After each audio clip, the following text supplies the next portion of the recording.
오늘 영상을 시작으로 해서 많은 분들이 저에게 문의를 주셨던 도매 장사에 관련한 오피스 도매 사업에 대한 릴레이 영상을 한번 준비해 보려고 합니다. 오피스 도매라고 하면 단순하게 오프라인 매장이 아닌 사무실에서 도매 장사를 하는 형태를 말하는 거죠. 도매에 관심이 있는 분이라면 오늘부터 올라갈 영상들 참고하시면 좋으실 겁니다. 예전에는 도매다 하면 상품의 구색수가 많아야 되고 큰 창고가 필요했고 오프라인 매장이 있어야만 도매업이라는 걸 하기에 소매상들이 물건을 때려 오기도 쉽고 했다면 현재 시대는 충분하게 상품 몇 가지만으로도 내 상품처럼 잘 리메이킹 한다거나 나만의 상품을 제조한다면 더욱 좋겠죠. 충분하게 여러 셀러들이 다양한 곳곳의 판매 채널에서 나의 상품을 팔아줄 오피스 도매 플레이를 할 수 있는 상황이 됩니다. 충분히 활성화가 이미 되어 있기도 하고요. 이러한 분위기 속에서 불과 5년, 6년 전에 항상 많이 나오는 얘기가 바로 B2B가 아닌 B2C였죠. 제조회사나 공장 또는 도매에서 비즈니스 투 비즈니스가 아닌 고객에게 다이렉트로 상품을 판매하면서 중간 유통사의 마진을 줄이면서도 직접적인 판매를 통해서 자사의 이익을 높이면서 전국적으로 상품을 판매할 수 있는 B2C, B2C 많이들 들어보셨을 거예요. 하지만 현실은 많이 달랐습니다. 말이 B2C지 결국엔 중간 플랫폼들이 계속해서 늘어나고 판매 플랫폼이 중간에 끼어들면서 이건 역시 결국은 B2B의 형태가 되었죠. 플랫폼 없이는 온라인상에 내 샵이 노출될 리 없고 노출이 되려면 엄청난 리소스가 동원돼야만 하고 또는 상당히 긴 시간을 버티거나 배보다 배꼽이 더 큰 홍보 비용이 들게 되는 게 현실입니다. 그래서 오늘의 영상 주제는 안정된 사업 구조로 길게 보고 가신다면 도매를 활용해야 득이 되는 현재 시기의 오피스 도매에 관한 필요성과 간략한 그림을 한번 머릿속에 그려보면서 다음 영상부터는 오피스 도매를 빌드업해가는 내용을 한번 말씀드려보려고 합니다. 어떠한 카테고리든 다 비슷한 맥락입니다. 사업은 자금이 순환되는 이상 망하지 않는다. 절대로 망하지 않는다. 라는 이야기를 저의 강의에서도 가장 크게 제가 어필했었던 내용입니다. 하지만 현재 온라인상 소매 판매를 간단하게 요약을 해보자면요. 최저가로 싸게 팔면 많이 팔립니다. 그러나 개인 사무실 하나를 유지해 나가면서 내가 투자하는 시간 대비하의 가성비에 비해 돈이 남지가 않아요. 마이너스인 경우도 대부분이겠고요. 물건값을 충당하다가 대출까지 받아버리면 이자도 감당하기 어렵습니다. 그런 마진을 좀 붙여서 팔기 위해서는 광고비나 마케팅 비용이 또 정말 많이 듭니다. 싸게 팔면 돈이 안 남고 비싸게 팔자니 돈이 또 많이 들어서 또 안 남고 이게 바로 현재 온라인 판매의 현실인 거죠. 그걸 억지로 이렇게 하면 쉽다 저렇게 하면 돈 번다 하는 게 저와 결이 비슷한 채널들에서 어그로들을 끌어야 하니 수도 없이 쓸데없는 부분까지도 극대화를 해서 콘텐츠를 만드는 거고요. 저도 마찬가지겠고요. 듣기 싫은 현실적인 찐의 이야기를 하면 영상 힘들게 만들고 해도 아무도 안 봅니다. 듣기 좋은 얘기를 들으려고 하는 것이 누구나 인간의 욕구겠죠. 그러니 더 많은 어그로들이 생겨나긴 합니다. 저도 유튜브를 하고 강의를 팔고 현재도 비싼 수강료에 강의 기획을 하고 있지만 어쩔 수 없는 부분인 것 같아요. 현실을 도피하고 싶고 달달한 이야기만 들으려고 하는 것도 저는 문제인 것 같습니다. 근데 저조차도 달달한 이야기를 듣고 싶은 건 마찬가지입니다. 인간의 본능이 다 그런 거죠. 현금이 순환되면 사업은 망하지 않는다. 친한 제 지인이 며칠 전에 제 개인 작업실 여기에 볼 일이 있어서 잠깐 왔어요. 형, 요즘 아동복 쪽은 좀 어때? 나도 한번 해볼까 봐서 며칠 전에 와이프 친구가 운영하는 한 사무실을 지나가는데 생산도 안 하고 생산을 안 한대요. 오로지 남대문에서 사입하는 것만으로 하루에 한 150개, 200개 정도씩은 택배를 싸고 있다는 거예요. 이렇게 똑같이 대답을 해줬어요. 사업이란 건 그리고 장사는 정작 직접 운영하는 사람만이 현재 잘 되고 있는지 안 되고 있는지를 알 수 있다고요. 직원도 잘 모르고 운영자만이 알고 있는 경우도 무조건 많죠. 진짜 장사를 잘하고 사업을 잘하는 방법 중 하나는 주변에 티를 안 내고 조용하게 돈을 벌고 사업체를 빌드업해 나가는 거라고 저는 생각해요. 각자들만의 전략을 잘 세워서 말이죠. 직원들조차 내가 얼마를 벌고 있는지 장사가 잘 되는지 안 되는지조차 모르게 하는 그런 장사가 저는 대한민국에서는 제일 잘하는 거라고 생각합니다. 매출 까고 돈 자랑하면 망한다는 건 이거는 어떤 도매 시장들에만 가봐도 현실판으로 수두룩하게 볼 수 있는 광경일 겁니다. 현재 모든 것이 세분화가 되어 있죠.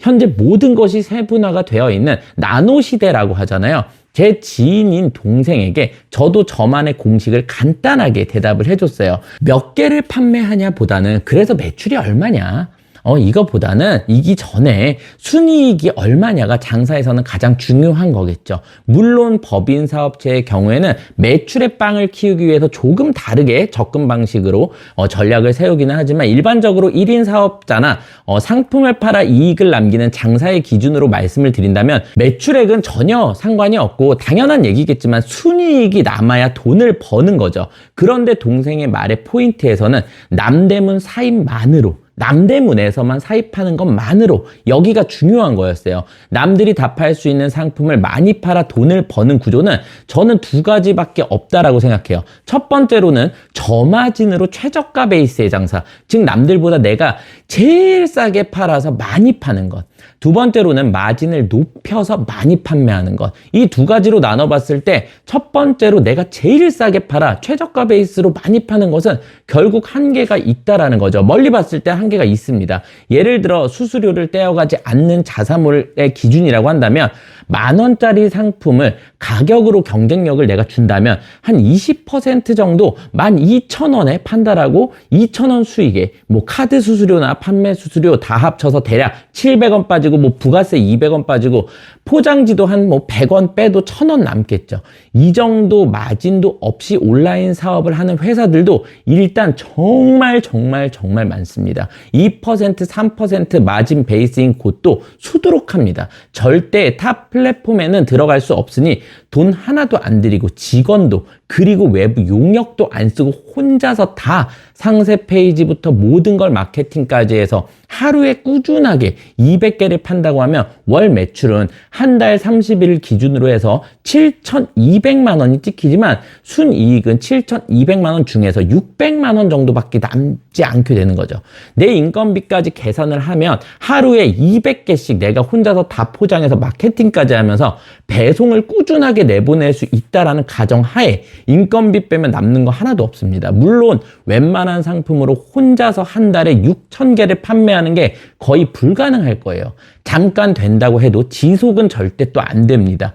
그래서 마진이 높은 상품과 마진이 적은 최저가 상품을 믹스해서 구색들을 잡겠지만 마진 상품, 두 번째 경우에요. 남들이 다 팔 수 있는 상품으로 마진을 높여서 많이 판매하는 것. 상세 페이지가 차별화가 되거나 상점을 브랜딩하고 그만한 광고나 마케팅을 진행하는 방식이죠. 또는 인플루언싱을 통해서 내가 직접 내 상점을 브랜딩하는 방식이 있겠습니다. 네임 들어가는 방식이죠. 똑같이 10,000원짜리를 소비자, 즉 실구매자의 결핍이나 소비자 측면에서 구매 전환이 이루어질 수 있도록 남들이 다 파는 상품을 가치를 더해서 재구성시켜야지만 해당 상품이 비싸게 판매가 되는 것은 누구나 알고 있을 것입니다. 단순하게 여러 상품을 대량 등록해서 얻어 걸리기식 간판이 없는 노점상 리어카 장사를 말하는 게 아니고요.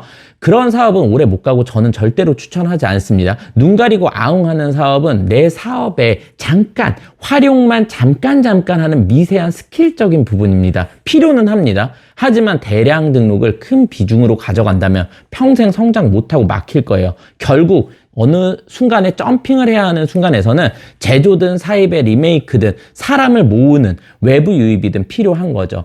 마진을 많이 보면서 많이 팔려면 결국 상점 브랜딩 또는 인플루언싱 방법인 건데, 상점 브랜딩 역시 개인적으로 포토샵이나 뭐 일러스트 또는 요즘 많이 나오는 AI 툴을 활용한 프로그램들을 사용한다거나 마케팅과 판매에 많은 지식과 노력이 무조건 필요할 겁니다. 아니면 다 일일이 돈을 써야 되는 영역인 거죠.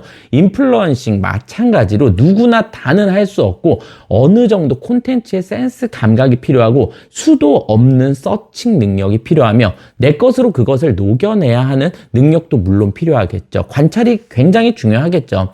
동일한 10,000원짜리 상품을 더블로 한 20,000원에 판다고 가정을 한번 해볼게요. 하나 팔면 10,000원이 남는 건 당연히 아니겠죠. 최저가로 아까 팔고 있었던 셀러가 12,000원에 동일한 상품을 판매하고 있는데 내가 2만 원에 팔려면 일단 어렵겠죠. 돈도 이곳저곳에 쓰고 여러 가지 배우고 연구하고 결국 혼자 얻어 걸리식이 아닌 하나를 전략적으로 팔았다 한다면 100% 마진 붙여서 2만 원에 팔았으니 뭐 판매 수수료, 카드 수수료 등 한 1,500원 정도 빠지고 포장비 똑같이 뭐 한 100원에 뭐 부가세 1,000원 정도는 빠지고 무료 배송도 아니고 종소세 계산도 안 하고 내 인건비 계산도 안 하고 해도 한 7,500원 정도 남겠죠. 뭐 포장에 조금 더 신경을 쓴다면 7,000원 정도가 남을 수도 있겠고요. 플랫폼에 들어가면 더 안 남겠죠.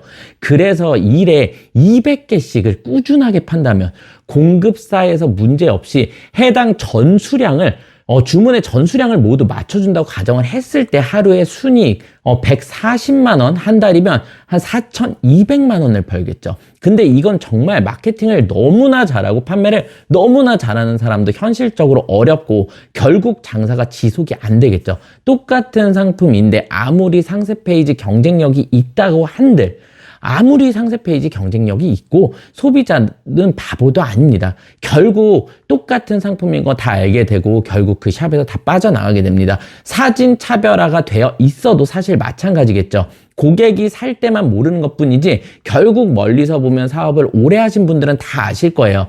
가성비 시대인데 절대로 만족 못합니다. 상점 또는 사람을 아무리 인플루언싱 한다 해도 결과적으로 신뢰받지 못할 거예요. 앞서 말씀드린 대로 제 채널에서 계속 말씀드리는 대로 쉽지 않은 온라인 판매인 게 현실입니다. 잠깐 반짝으로 수익 내는 걸 절대로 말씀드리는 게 아니에요. 웬만해서는 다 제대로 된 자기 상품을 리메이킹 하건 메이킹해서 사업자들을 지속하고 있습니다. 단순히 100% 사인만으로 쇼핑몰 브랜딩도 이제는 어렵다는 거죠. 예전에는 괜찮았어요. 단순히 동대문에서 뭐 사입해와서 쇼핑몰 만들고 이런 건 괜찮았었는데 지금은 그 진입 장벽이 굉장히 높아졌습니다. 그렇다면 현금 순환의 구조를 어떻게 만들 것인가? 현금 순환의 구조를 좀 일으키기 위해서는 위탁 판매로 먼저 마진이 좀 적어도 최저가를 잡고 광고 없어도 팔리게 하는 상품을 계속해서 내 사업에 넣어준다던가 오피스 도매를 넣어주면 보다 사업체가 좀 건강해진다는 말입니다. 제가 일부러 오피스 도매라고 말하는 것은 도매라고 표현을 한다면 영상 초반에 말씀드렸었던 것처럼 너무 큰 투자 비용이 들고 규모가 큰 사업이라고 생각들을 하실까 봐서 오피스 도매라고 어감을 조금은 축소시켜서 말씀을 드리는 건데요. 예전 제 채널 영상에서 내용에 다 요약해 뒀듯이 도매란 타겟이 명확합니다. 일단 타겟이 명확하고 타겟의 정보가 다 이미 노출이 되어 있기 때문에 광고 비용을 들이지 않고 상품만으로 내 한 상품만으로도 지속적인 판매를 일으킬 수가 있는 구조입니다. 마진의 구조를 높이고 낮추는 것도 소매 장사와 다르지 않겠고요. 계속해서 내 상품을 남이 팔게 해주면서 나는 내 사업체의 현금 순환을 돌리는 것이 목적입니다. 현재 미디어상의 소매와 도매는 정말 한 끗 차이예요. 소매와 모든 업무 프로세스는 90%, 95%가 동일하고 단 가장 중요한 것이 바로 이 부분이 될 거예요.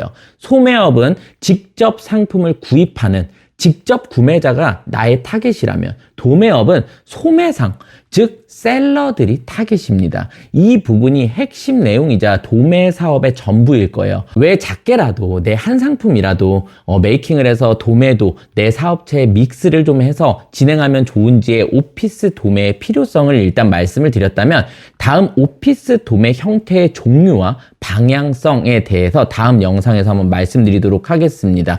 소매업은 직접 구매자의 결핍과 만족을 캐치하려 한다면 도매업은 소매셀러들의 결핍과 만족을 캐치해야 한다. 소매셀러를 하셨던 분들이 내 상품만 있다면 유리한 조건이 되겠죠. 다음 영상에서 뵙겠습니다. 지금까지 레어벌스였습니다. 감사합니다.